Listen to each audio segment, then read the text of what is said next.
Minura ng paulit-ulit ni Nadine Lustre si Aga Mulak sa pelikula nilang Uninvited. Shocking ang role ni Nadine Lustre sa Metro Manila Film Festival entry ng Mentor Key production na Uninvited starring Star for All Season, Belma Santos and Aga Mulak sa ipinakitang full thriller sa ginanap na bonggang grand presko ng pelikula sa Soler, North Quezon City last Wednesday night. Pasabog ang kanyang pagmumura sa papel na ginampanan ni Aga Mulak bilang kanyang ama. Pero, nakarelate ba siya sa ginampanang karakter sa pelikulang Biggest Entry sa gaganaping 50th anniversary ng Metro Manila Film Festival ngayong taon, 2025? Medyo mahirap kasi sobrang opposite kami ni Nicole, karakter niya sa Uninvited. Sobrang extreme siya, mayaman, lahat ng bisyo ginawa niya. In a way, parang may hatred siya towards her dad, Aga. At kung ano man ang nangyari sa mundo niya, umpisa niya. Dagdag niya, ako naman chilang kasi also my relationship with my dad is not exactly the same.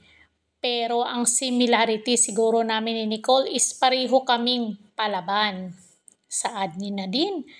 The scene yung minura-mura ni Nadine si Aga.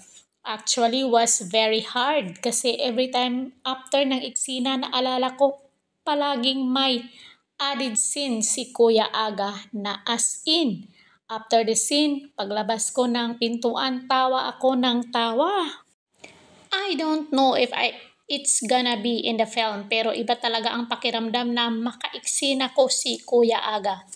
Hindi naman awkward pero I mean if anything mas natuwa ako na naitawid namin ang eksena pero sa thriller medyo triggering siya. I guess nakakatawa lang siya. Knowing Kuya Aga sobrang layo rin ang personality niya sa karakter niya. Paliwanag pa ni Nadine sa kanyang papel na isang mayamang Harris na ang strange relationship sa kanyang ama, played by Aga Mulak, ay pinalakas lang ng pera. Kaya naman, pinaghandaan niya ang kanyang role. Inaral ko talaga ang scene. And I really try to put myself in the shoes of my character. Pero ang mga intense scenes talaga namin, mahabang rehearsals din ang ginawa namin. Especially because ang mga shoot mahirap din yung paulit-ulit. So a lot of rehearsing. Then inaaral ko talaga siya. Mahilig din kasi akong mag-imagine.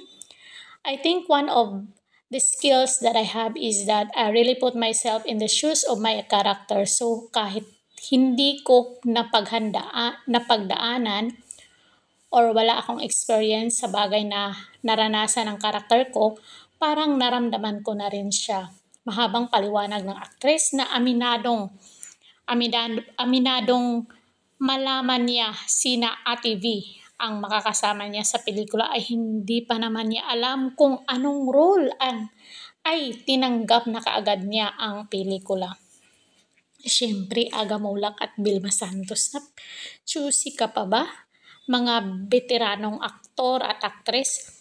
Nung pinitch po kasi sa akin ni na Direk Dan Villegas yung project, nakakatawa, yung una nilang ginawa is sinabi nila yung mga kasama sa film tapos after nun parang nagbigay sila ng synopsis ng kwento.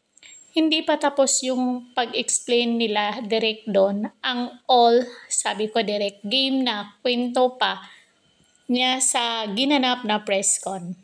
Kasi I mean, kailan ko ba masasabi na nakatrabaho ko lang silang lahat in one film. So, syempre, this is an opportunity of a lifetime. So, agad-agad kong tinanggap ang nagproyekto. Pero, aminado siyang kinabahan siya sa unang salang niya sa shooting kasi mga bigating nga yung mga kasama ko but then everyone was so welcoming, everyone was so nice, Kuya Aga and Ate V. So, mawawala talaga yung kaba mo. And I think yung pressure and yung kaba na yun just really turn to parang mas more on just wanted to have a good time, wanted to do my best and of course to enjoy working on the film. Nauna nang nagbida sa pelikulang Deleter si Nadine kung saan isa rin itong horror film. Iba-iba ito sa lahat ng mga role ng nagawa niya noon. Kilala siya actually ng lahat mula sa mga rom-com at drama, romance stuff. My roles are always mabait na anak, palaban pero mabait. This time I was able to explore and I try a different side of acting. Dagdag pa niya, I wanted you to see ano pa kaya kong gawin. Sobrang extreme from my Fairview's characters. Something I always wanted to do. I love exploring, hopefully, maging darker character ko. Dagdag pa niya. So, ito si Nadine, magaling din talaga siyang umarte, maging kontrabida at saka bida. Pwede siya.